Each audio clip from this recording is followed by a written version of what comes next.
భారత్లోని అన్ని ఛానల్స్ ను ఆంధ్రదేశంలో ప్రసారం చేస్తున్న ఏకైక network city cable. Welcome to city cable news బులెటిన్ల ముందుగా హెడ్లైన్స్. వేములవాడ శ్రీ రాజరాజేశ్వర స్వామివారి ఆలయంలో శరన్నవరాత్రి ఉత్సవాలు ప్రారంభం.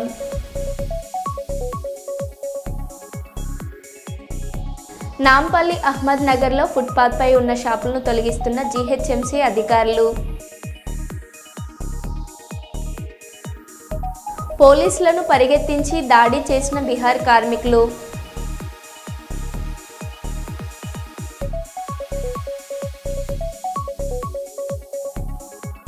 ఏకంగా టికెట్ కౌంటర్లోనే మద్యం తాగిన సిబ్బంది.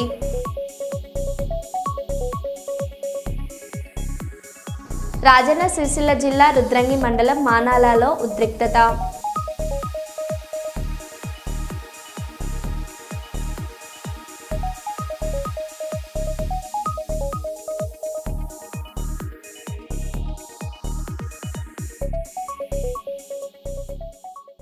ఇక వివరాల్లోకి వెళ్తే, ఓరుగల్లు వాసుల ఇలవేల్పు దైవం శ్రీ భద్రకాళి అమ్మవారి ఆలయంలో దేవి నవరాత్రి ఉత్సవాలు కన్నుల పండుగగా జరుగుతున్నాయి. ఉత్సవాలలో భాగంగా అమ్మవారికి అర్చకులు విశేష పూజలను నిర్వహించారు. అనంతరం అమ్మవారిని అన్నపూర్ణగా అలంకరించారు.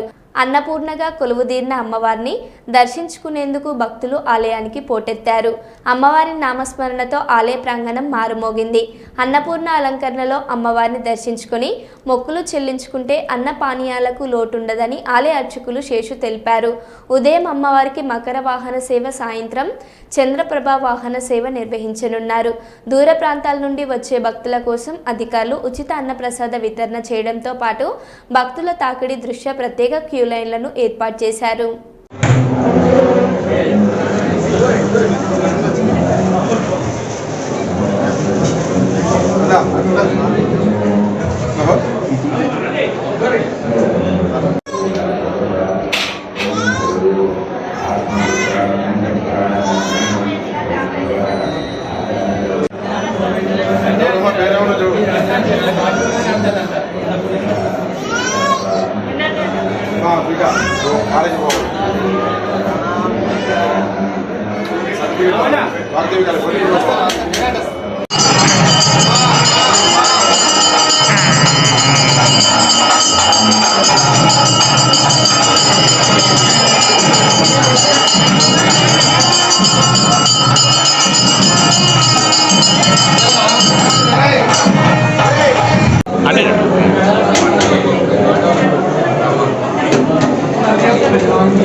వరంగల్ నగరంలోని రాధాకృష్ణ గార్డెన్ చౌరస్తాలో ఆర్యవైశ్య మహాసభ మహిళా విభాగం ఆధ్వర్యంలో బతుకమ్మ సంబరాలు ఘనంగా నిర్వహించబడ్డాయి. ఈ కార్యక్రమాన్ని జిల్లా మహిళా విభాగం అధ్యక్షురాలు చొల్లెటి కళావతి అధ్యక్షతన జరుపుకున్నారు. ముఖ్య అతిథులుగా తెలంగాణ ఆర్యవైశ్య మహాసభ మహిళా విభాగం అధ్యక్షులు శారద, చొల్లెటి కళావతి పాల్గొని పేదలు, బలహీన వర్గాల మహిళలకు సాంప్రదాయాలను ప్రతిష్టపరచడం ముఖ్యంగా ఈ కార్యక్రమం లక్ష్యమని తెలిపారు. ఈ సందర్భంగా వారు మాట్లాడారు.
కనుక ఈ ప్రోగ్రాం మనం ఎంగిలిపూల బతుకమ్మ నిన్న జరిగింది. ఇట్లా కంటిన్యూటీగా 9 రోజుల పాటు అనేక రూపాలతోటి బతుకమ్మ సంబరాలని జరుపుకుంటారు. ఈరోజు ప్రధానంగా బతుకమ్మ రావడం అని చెప్పంటే మన సంస్కృతి సాంప్రదాయాల నుంచే పుట్టడం, పల్లె నుంచి పుట్టడం, పేదింటి నుంచి పుట్టడం, రేపు బతుకు అమ్మ అని చెప్పనే అంశం నుంచి ఈరోజు బతుకమ్మ పాటగా మారి ఈరోజు తెలంగాణ ప్రాంతం మొత్తం కూడా బతుకమ్మ ఆటను మనం సాంప్రదాయ పద్ధతిలో ఆడుకుంటాం.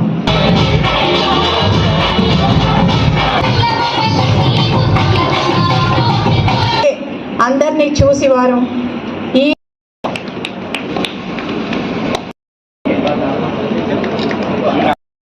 ఓకే ఓకే అక్క, తప్పకుండా మీరు చెప్పింది తప్పకుండా దాన్ని మీ అందరికి తెలియజేస్తూ ఏదైనా దసరా మరియు చేసుకుంటామని గడ్డ మీద నిన్న ఎంగిల్పుల్ల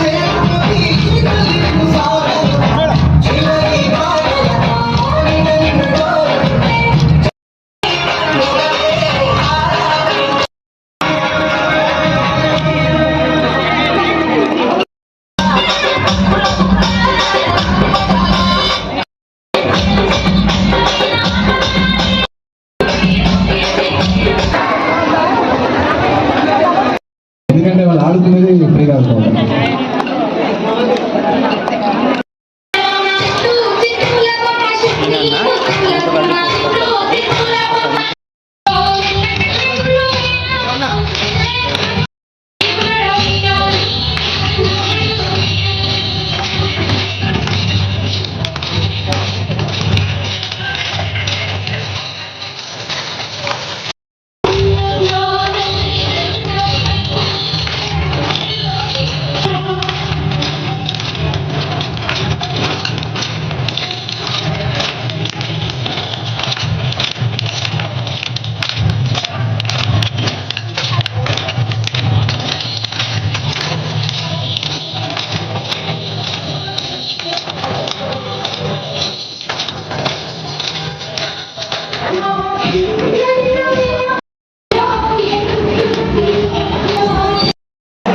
ఆదివేశ మహాసభ వరంగల్ జిల్లా మహిళా విభాగం వారి ఆధ్వర్యంలో ఈరోజు గత 3 సంవత్సరాల నుంచి మేము తెలంగాణ ఆడపడుచులకి ముఖ్యమైనటువంటి పండుగ, ఎప్పుడెప్పుడు వస్తున్నారన్నట్టు ఎదురు చూసేటువంటి పండుగ, ఎంతో ఇష్టమైనటువంటి పండుగ బతుకమ్మ పండుగ. పిల్లలందరికీ కూడా వారిని ఉత్తేజపరిచే విధంగా మేము బహుమతులు అందజేయడం జరుగుతుంది.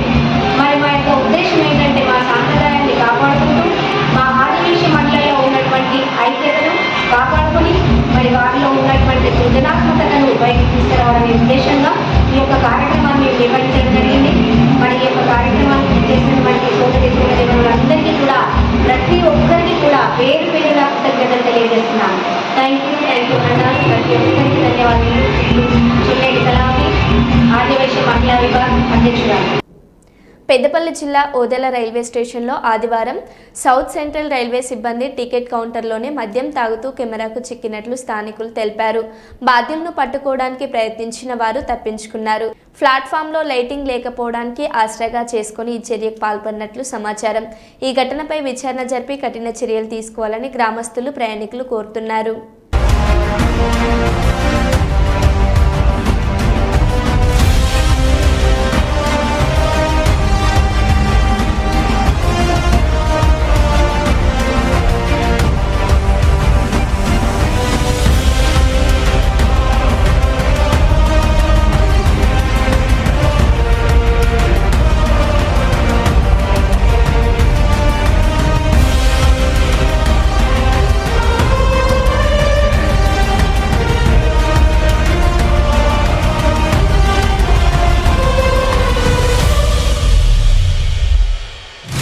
తెలంగాణలో సింగరేణి అభివృద్ధిపై సీఎం రేవంత్ కీలక వ్యాఖ్యలు చేశారు. కార్పొరేట్ కంపెనీలతో పోటీ పడేలా సింగరేణిని తీర్చిదిద్దుతామని వ్యాఖ్యానించారు. సింగరేణి సంస్థను లాభాల బాటలో పయనించేందుకు కృషి చేస్తామని హామీ ఇచ్చారు. కేంద్రం జీఎస్టీని సవరించడంతో రాష్ట్రానికి దాదాపు 7,000 కోట్లు ఆదాయం తగ్గించిందని చెప్పారు. తక్షణమే రాష్ట్రానికి జరిగే నష్టాన్ని కేంద్ర ప్రభుత్వమే పూడ్చాలని డిమాండ్ చేస్తున్నట్లు తెలిపారు. ఇంకొక రకంగా ఉన్నాయి. వీటన్నిటిని కూడా అంచనా వేసుకొని ప్రపంచంతో పోటీ పడే విధంగానే సింగరేణిని తీర్చిదిద్దుకోవాలి. ఇప్పుడేం రిజర్వ్డ్ మినరల్స్ లేవు, ఓపెన్ మార్కెట్. ఇది ఓపెన్ మార్కెట్లో ఓపెన్గా మనం కాంపీట్ చేయాల్సిందే. ఈ రోజు నువ్వు ధర ఎక్కువ చెప్తే పక్క షాప్కి పోయి కొనుక్కుంటారు. ఇప్పుడు మీరు రోజు దసరా పండుగ ఉంది, షాపింగ్కి పోతారు. షాపింగ్ పోయినప్పుడు ఈ షాప్లో 100 రూపాయలు ఉంటే సేమ్ వస్తువు రూపాయలకి ఇస్తే మీరు ఏది ప్రాధాన్యత ఇస్తారు? అట్లానే ఈరోజు మా సింగరేణి సంస్థ కూడా ప్రపంచంతో పోటీ పడుతుంది. మేము శ్రమని ఇంకా ఎక్కువగా కష్టపడతాం తప్పితే మేము ఆయాచిత లబ్ధి కోసం మేము ఆలోచన చేయం. మీరు చెప్పే జిఎస్టీ కావచ్చు, లేకపోతే కోల్ ఇండియాతో కాంపిటీషన్ కావచ్చు, లేకపోతే private coal mines in India, import coal, వీటన్నిటిని కూడా ఒక అంచనా వేసుకొని దాని ఒక ప్రణాళిక ప్రకారంగా ముందుకు వెళ్తాము. ఎందుకంటే ఈ ఆదాయం ప్రకారం మేము మా లైఫ్ని ప్రణాళిక చేసుకున్నాం. మాకింత ఆదాయం వస్తుంది, ఈ ప్రకారం ప్రతి నెల ఇంత ఖర్చు పెట్టాలని మేము నిర్ణయం తీసుకుంటే కేంద్ర ప్రభుత్వం ఉన్న ఫలంగా ఒక కోణంలో ఒక నిర్ణయం తీసుకున్నారు. కాబట్టి ఈ గ్యాప్ను కొన్ని రాష్ట్రాలకు సరిగ్గా ఉండొచ్చు, కొన్ని రాష్ట్రాలకు తక్కువ ఉండొచ్చు. తక్కువ ఉండే రాష్ట్రాలకు అన్నిటికీ ఈ గ్యాప్ను ఫిలప్ చేయాల్సిన బాధ్యత కేంద్ర ప్రభుత్వానికి ఉంది. అందుకే జరిగిన జిఎస్టీ కౌన్సిల్ మీటింగ్లో ఉప ముఖ్యమంత్రి గారు స్పష్టంగా కేంద్ర ప్రభుత్వానికి నివేదిక అందించడం జరిగింది. ఎగ్జాక్ట్గా మాకు ఎంత రావాలనో నెక్స్ట్ 5 years అట్లీస్ట్. మొదట్లో చట్టం తెచ్చినప్పుడు 14% కంటే ఆదాయం తగ్గిన రాష్ట్రాలకు వైబుల్ గ్యాప్ ఫండ్ ఎట్లా ఇచ్చిండ్రో, ఇప్పుడు ఒక కొత్త phase of liberalisation or otherwise amendment of GST చట్టం తెచ్చిరో, ఇప్పుడు కూడా విజిఎఫ్ అనేది నెక్స్ట్ 5 సంవత్సరాలకు కేంద్ర ప్రభుత్వం అమలు చేయాలి. ఎవ్రీ ఇయర్ ఎట్లయితే పెరుగుతుందో ఆ గ్యాప్ను వాళ్ళు ఫిలప్ చేయాలి, వాళ్ళ బాధ్యత. మేము ప్రకటించేస్తాం, మేము నిర్ణయాలు తీసుకుంటాం, మీ చావు మీరు చావండి అని మోడీ గారు అనుకున్నా, ఇంకెవరు అనుకున్నా అది మంచిది కాదు. ఈ రాష్ట్రానికి నష్టం వస్తుంది. నేను కిషన్ రెడ్డి గారికి విజ్ఞప్తి చేస్తున్నా, తక్షణమే ఈ రాష్ట్రానికి ఎంత నష్టం వస్తుందో మీరు ఉప ముఖ్యమంత్రి గారు మీకు ఒక లేఖ రాస్తారు, దాన్ని తీసుకొని మోడీ గారి దగ్గర కేంద్ర ప్రభుత్వంతో మాట్లాడి రాష్ట్రానికి జరిగే నష్టాన్ని కేంద్ర ప్రభుత్వం పూడ్చాలి అని చెప్పి ఈ ప్రభుత్వం డిమాండ్ చేస్తుంది. నాగూర్ కర్నూలు జిల్లా తాడూరు మండలం సీసవాడ గ్రామంలో ఇందిరమ్మ ఇల్లు మంజూరు కోసం లబ్ధిదారుల దగ్గర 25,000 లంచం డిమాండ్ చేసిన మండల యూత్ కాంగ్రెస్ అధ్యక్షుడు చిక్కొండ్ర మల్లేష్ 10,000 లంచం తీసుకుని తిరిగి అడ్డుపడ్డ మల్లేష్ తమకు న్యాయం జరిపించాలని కోరిన లబ్ధిదారులు. పనిచేస్తుంటుంది ఇంతవరకు తాండూరులో పనిచేస్తుంటే మాది రేకుల ఇల్లు అయినందుకు ఇల్లు శాంక్షన్ అయింది. మాకు ఇందిరమ్మ ఇల్లు శాంక్షన్ అయితే మీకు శాంక్షన్ అయింది చిన్నమ్మ బాబాయ్ అని చిక్కోర్ల మల్లేసి చెప్పాడు మాకు. చెప్తే మేము ఇంటికి వచ్చినాక నీకు 25,000 ఇస్తేనే ఇల్లు శాంక్షన్ అవుతుంది అని చెప్పాడు. మళ్ళా చెప్తే ఇంకేం ఇల్లు లేదు కదా, ఇల్లు కట్టుకుందాము అని అనుకుంటే ఇక పైసలు మా దగ్గర లేకున్నాయి అడిగింది. కానీ పైసలు లేవు మళ్ళేసి అందులో ఇట్లా ఏళ్ళు కూడా పెట్టలేదు, నువ్వు ఇప్పుడే పైసలు అడుగుతున్నావు, ఏడికెళ్ళి తెచ్చిస్తావు అంటే నేను తాండూరులో పని చేస్తున్నాం, ఫోన్లు చేసిండు మాకు. ఫోన్లు చేస్తే ఊరికి అడుగుతున్నాడు కదా, ఇస్తాంలే ఎప్పుడన్నా అవసరం పడతాడని 10,000 ఇచ్చినాం. నేనే నా భర్తకు అన్ని 500 నోట్లు ఇచ్చి పంపిస్తే ఇంటికి వీళ్ళ నమ్ముకొని తీసుకొని మళ్ళీ ఎవరికి చెప్పకు బాబాయ్, ఎవరికని చెప్తే బాగుండదని చెప్పిండంట. చెప్తే మేము కూడా ఎవరికి చెప్పలేదు. ఇచ్చినాం 10,000 అయితే ఇచ్చిన తర్వాత మా దగ్గర 10,000 తీసుకున్నాడు. తీసుకొని ఇప్పుడు ఇందిరా మిల్లు వచ్చిందంటే మేము బేస్మెంట్ లేపిన తర్వాత మా బావలకు మాకు గొడవలు అయితే మేము కేసు పెట్టినాం. మా బావలైనా కేసు పెట్టి కూడా 2 రోజులు అవుతుంది. పోలీసులు కూడా ఏమంటలేరు ఇప్పటికి. ఈ సిక్కర్లో మల్లేసి అడ్డం పడుతున్నాడు మాకు. మా బావలకే సపోర్ట్ ఇస్తున్నాడు. మా దగ్గర 10,000 తిన్నాడు, మళ్ళీ మా బావలకు సపోర్ట్ ఇస్తున్నాడు. మళ్ళీ పోలీసు కేసు పెడితే ఇంతవరకు పోలీసు వాళ్ళు ఏమంటలేరు, మాకు న్యాయం జరుగుతుందా లేదా, ఇందిరా మిల్లు కట్టుకోవాలన్నా లేదా, మళ్ళీ బతకనిస్తారు ఎవరు ఊళ్ళో మా బావలు అని చెప్పి మా దగ్గర 10,000 తీసుకున్నాడు మల్లేసి. తీసుకొని ఉడకంగా మళ్ళీ మా బావలకు సపోర్ట్ ఇస్తున్నాడు. మా ఆయనని భయపెట్టిస్తున్నాడు, ఆయనని బెదిరిస్తున్నాడు. ఇప్పుడు నువ్వు గొడవ పెట్టుకొని కేసు పెట్టినావు, రేపు వాళ్ళు కూడా ఏమైనా గెలుపుకొని నీవైనా కేసు పెడతారు, నేనే పెట్టిస్తా కేసు అంటున్నాడు. ఆయనను భయపెట్టిస్తున్నాడు మల్లేసి. మా దగ్గర డబ్బులు తీసుకున్నాడు, మళ్ళీ మమ్మల్ని బెదిరిస్తున్నాడు. వరంగల్ జిల్లా నెక్కొండ మండలంలోని నాగారం గ్రామంలో యూరియా బస్తాల టోకెన్ల పంపిణీలో అవకతవకలు జరిగినట్లు సమాచారం. ఓ వ్యక్తికి భారీ మొత్తంలో టోకెన్లు వచ్చాయని, ఆ వ్యక్తి సుమారుగా 15 బస్తాలను ఆటోలో వేసుకొని తరలిస్తుండగా అడ్డుకున్న గ్రామ రైతులు. ఆ ఆటో ఎవరిది, ఆ వ్యక్తికి అన్ని టోకెన్లు ఎక్కడి నుంచి వచ్చాయి? ఉన్నతాధికారులు స్పందించి పూర్తి స్థాయిలో విచారణ చేసి అందుకు కారణమైన వారిపై చర్యలు తీసుకోవాలని డిమాండ్ చేస్తున్న గ్రామ రైతులు. వేసుకుంటాం మరి వీళ్ళు ఎందుకు కూడా పెడుతున్నారు మరి ఎందుకే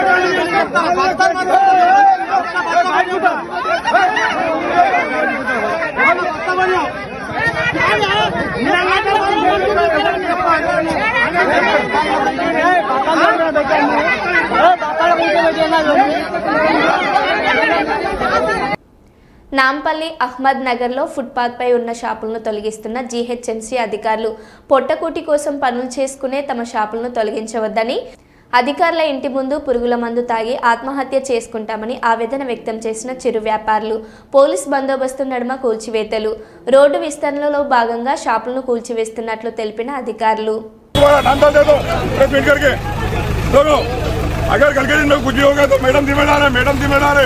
मैडम जिम्मेदार है जो ना पूरा भरगा मकान उससे क्या हुआ नीचे क्या हुआ भाई रेंट पे क्या हुआ मकान पूरे जने हो जो ना आप जो ना आके हमने पूछा कहाँ से बनना कहाँ से लेना पड़े भाई बोलो तुम जो ना पूरा अच्छा जुल्म करते रहे मैडम अच्छा जुल्म नको मैडम तुम्हारे घर में आके रह जाते हो तुम्हारे घर में तुम्हारा घर दे दो मेरे को कहाँ है तुम्हारा घर लिख के दे दो जो ना देखो भाई जो है ना अपना पूरे मिलकर इंसाफ करो देखो बोलो जो ना देखो पुरोंगा वो वाले पुरों के वो चल रहे अमलिया घरा वाले वो पूरे लोग आते उसे टाइम से जमाने से जो ना उन लोग उसे कारोबार चल रहे पूरा तोड़ दिया तो कहाँ जाना पड़े भाई बोलो आप तो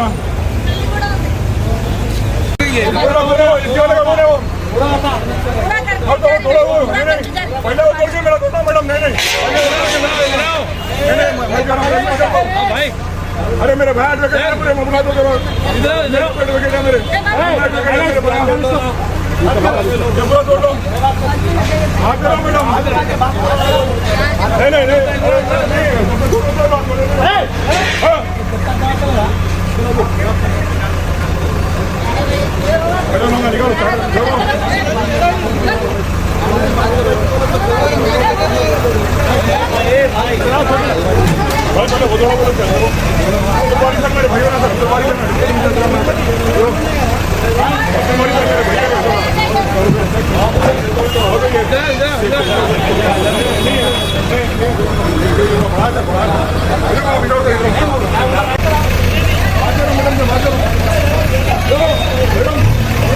అన్న కొంచెం ఎంకరేజ్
కుత్బుల్లాపూర్ నియోజకవర్గం గాజుల రామారం గాలిపోచమ్మ బస్తీని జాగృతి అధ్యక్షురాలు మాజీ ఎంపీ కల్వకుంట్ల కవిత సందర్శించారు. ఇటీవల హైడ్రా కూల్చివేతలతో ఇళ్లను కోల్పోయిన బాధితులను ఆమె పరామర్శించి వారి సమస్యలను విన్నారు. ప్రభుత్వం తీరుపై తీవ్ర ఆగ్రహం వ్యక్తం చేసిన కవిత పేద ప్రజల పట్ల కనీసం కనికరం లేకుండా ఇళ్లను కూల్చివేయడం తగదని విమర్శించారు. బాధిత కుటుంబాలకు తక్షణమే సహాయం అందించాలంటూ డిమాండ్ చేశారు. ప్రభుత్వం కంచె చేస్తుంటే మరి కబ్జా కాకపోతుండే. ఇవాళ ఇక్కడ మేము పోచమ్మ బస్తీలో ఉన్నాం. ఈ 260 ఎకరాలు అదేవిధంగా ఇంకా పక్కకున్నటువంటి కొంత ల్యాండ్ మొత్తం కలిపితే ఒక 400 ఎకరాల ల్యాండ్ అనేక సార్లు కబ్జాకు గురైంది. మరి అన్ని ప్రభుత్వాలు మారుతూ వస్తున్నప్పటికీ కూడా ఆ కబ్జాను విడిపించలేకపోయినారు. ఇప్పుడు హైడ్రా సడన్ గా వచ్చేసి పెద్దవాళ్ల జోలికి పోకుండా పేదవాళ్ల ఇండ్ల మీద పడి రాత్రికి రాత్రి మరి మీరు ఖాళీ చేస్తారా సస్తారా అని చెప్పి చిన్న పిల్లలు ఉన్నారు. ఒక పక్క వర్షం పడుతుంది, ఇంకొక పక్క పండగ వచ్చింది. అన్ని ఉన్నటువంటి సందర్భంలో కూడా మరి ప్రత్యేకించి కూలగొట్టడం దారుణం. ఇవన్నీ ఒక పక్కనైతే కోర్టు ఇదివరకు స్పష్టంగా చెప్పింది, ఆ శనివారము ఆదివారము మీరు ఎవరి జోలికి వెళ్ళకండి, వాళ్ళు కోర్టుకు వచ్చేటటువంటి అవకాశం ఇవ్వాలి. ఈ దేశంలో న్యాయ వ్యవస్థ ఉన్నది కాబట్టి న్యాయ వ్యవస్థను గౌరవించాలని చెప్పింది. అయినా సరే ఈ ప్రభుత్వం దాన్ని విస్మరించి నిన్న ఆదివారం పూట వచ్చి ఇక్కడ బస్తీలో ఇండ్లు కూలగొట్టడం అంటే మామూలు విషయం కాదు, చాలా దారుణమైన విషయం. అసలు చాలా పేదవాళ్ళు, ఎందుకు చాతగాని వాళ్ళు ఉన్నటువంటి వాళ్ళని కూడా, ముసలి వాళ్ళని కూడా రోడ్డు మీద గుంజేసి మొత్తం కూలగొట్టినటువంటి పరిస్థితి చూస్తూ ఉన్నాం. ఇది దారుణం. ఇంకా ఘోరం ఏంటంటే ఇదివరకే కరెంటు స్తంభాలు, కరెంటు బిల్లులు, గ్యాస్ బిల్లులు అన్నీ ఉన్నటువంటి వాళ్ళని కూడా కనీసం బేఖాతరుగా తీసేయడం. ఇంకా మీదికెళ్ళి అబద్ధం చెప్పుడు మేము నోటీసులు ఇచ్చినాం కాబట్టి కూలగొడుతున్నామని. ఇవాళ నేను రాష్ట్ర ప్రభుత్వాన్ని హెచ్చరిక చేస్తా ఉన్నా, పండగ పూట పేద ప్రజల ఉసురు తీసుకోకండి. మీరు ఇక్కడ ఉండేటటువంటి పేదలు ఎక్కువ మంది లేరు, 150-200 కుటుంబాలు కూడా లేవు. ఈ 200 మందికి మీరు డబుల్ బెడ్రూమ్ ఇండ్లు ఫస్ట్ ఇవ్వండి. వాళ్ళు ఇక్కడ నుంచి మూవ్ అవ్వడానికి R&R కాంపన్సేషన్ కింద ఎట్లయితే మూసి దగ్గర ఇచ్చిండ్రో అట్లా R&R కాంపన్సేషన్ కింద కుటుంబానికి 50,000 ఇచ్చి వాళ్ళు జాగ్రత్తగా వాళ్ళని తీసుకెళ్లి డబుల్ బెడ్రూమ్ ఇళ్లలో దింపండి. కానీ మీరు ప్రభుత్వం ప్రజల పక్షాన ఉండాల్సింది దౌర్జన్యంగా వాళ్ళ ఇళ్లు కూలగొడతా ఉంటే ఈ ఉసురు తగలక మానదు మీ ప్రభుత్వానికి. మిమ్మల్ని హెచ్చరిక చేస్తా ఉన్నాం. మీరు మళ్ళా 6వ తారీఖు లోపల వస్తామని చెప్పి హైడ్రా వాళ్ళందరూ వచ్చి ఇక్కడ వాళ్ళని బెదిరించిపోయినట. 6వ తారీఖు లోపల మీరు ఖచ్చితంగా డబుల్ బెడ్రూమ్ ఇండ్లు వాళ్ళకి ఇవ్వాలి. ఇచ్చిన తర్వాతనే ఇక్కడికి హైడ్రా రావాలి. ఒకవేళ డబుల్ బెడ్రూమ్లు ఇవ్వకుండా మళ్ళా హైడ్రా వస్తే ఆ బుల్డోజర్ కి ఎదురుగా నేనే పడుకుంటా అని కూడా ఈ సందర్భంగా మీకు తెలియజేస్తూ, ఈ బాధితులు వాళ్ళ వివరాలు అన్ని తీసుకొని నేనే వస్తాను. హైడ్రాకి రమ్మంటారా, ఎక్కడికి రమ్మంటారు, ఎట్లా రమ్మంటారు అనేది మీరు చెప్పండి. మున్సిపల్ మంత్రి ముఖ్యమంత్రి అయిపోయినారు, ఆయన దొరకకుండా ఆయన గడిలో ఉంటాడు, ఆఫీస్కి రాడు, సెక్రటేరియట్ కి రాడు. ఎక్కడికి పోయి ఇవ్వాలి ప్రజలు, ప్రజాపాలన అని చెప్పిండ్రు. అక్కడ రోజు ఉంటే వచ్చి అప్లికేషన్లు ఇవ్వమన్నారు. అక్కడికి ఒక్కసారి వచ్చిండు ముఖ్యమంత్రి గారు లాస్ట్ 2 సంవత్సరాలలో. మరి పేద ప్రజలు పోయి కష్టాలు ఎక్కడ చెప్పుకోవాలి? మేము ఇక్కడ వీళ్ళందరి వివరాలు కలెక్ట్ చేస్తున్నాం. దాదాపు 200 కుటుంబాలు ఉన్నాయి. ఆ మొత్తం వివరాలు తీసుకొని మీ దగ్గరకు వస్తాం. మళ్ళా బుల్డోజర్ వచ్చే లోపల వీళ్ళకి డబుల్ బెడ్రూమ్స్ ఇవ్వాలని కూడా నేను డిమాండ్ చేస్తా ఉన్నాను. Thank you. జై తెలంగాణ. అధికారులు అండతోని వీళ్ళు కబ్జాలు చేస్తారు. కబ్జా ఎక్కడదండి? కబ్జా ఎవరు చేసిరు? అరికపూడి గాంధీ గారు చేసిరు 12 ఎకరాలు. దాన్ని తీయమనండి దమ్ముంటే ఫస్ట్.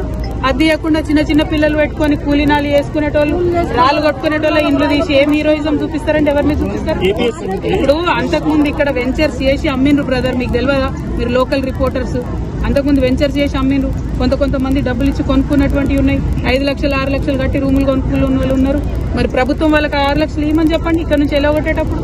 అంటే నేను అనేది ఏంటంటే ప్రభుత్వం ఫేర్ గా ఉండాలి. ఏ ప్రభుత్వంలో కబ్జా జరిగినా కూడా తప్పే ఫస్ట్ ఆఫ్ ఆల్. కానీ కబ్జా పేదవాళ్ళదే కనబడుతుందా? పెద్దోళ్ళది కనబడదా? ఎకరాలు మింగింది కనబడదా? నేను అనేది ఏంటంటే అవి కక్కించండి మీరు, మీకు దమ్ముంటే. అవి పక్కన పెట్టి పేదవాళ్ళ ఇళ్ల మీద పడి జులుం చేస్తామంటే చూసుకుంటూ ఊరుకునేటోళ్ళు లేరు. నేను మళ్ళా చెప్తున్నా, 6వ తారీఖు లోపల వస్తామని చెప్పి వార్నింగ్ ఇచ్చిరట్టు ఇక్కడ వాళ్ళకి. 6వ తారీఖు లోపల మీది నిజమైన ప్రభుత్వం, ప్రజల ప్రభుత్వం అయితే ఇక్కడ బిడ్డలందరికీ మీరు డబుల్ బెడ్రూమ్ ఇండ్లు ఇవ్వండి. ఇవ్వకుండా 6వ తారీఖు నాడు కనుక మీరు వస్తే బుల్డోజర్ కి ఎదురుగా నేనే పడుకుంటా. మళ్ళీ చెప్తా ఉన్నా. Thank you. జై తెలంగాణ. సింగరేణి కార్మికులకు దసరా బోనస్ ప్రకటించిన ప్రభుత్వం.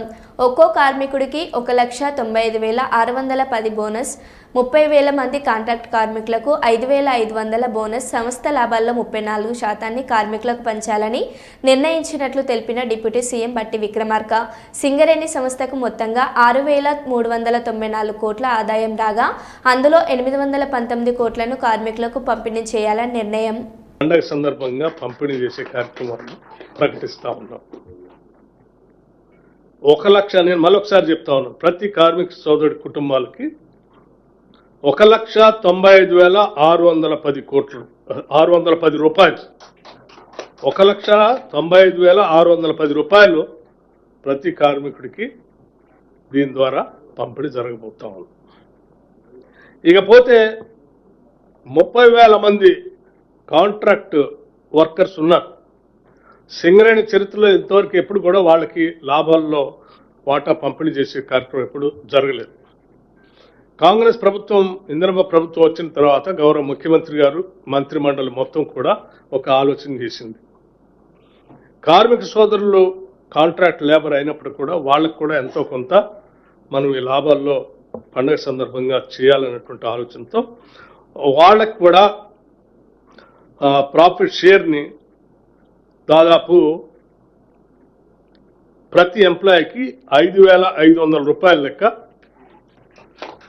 5,500 రూపాయల లెక్క పంపిణీ చేసే కార్యక్రమాన్ని చేస్తాం. మరో బులెటిన్లో మళ్ళీ కలుద్దాం. Stay tune.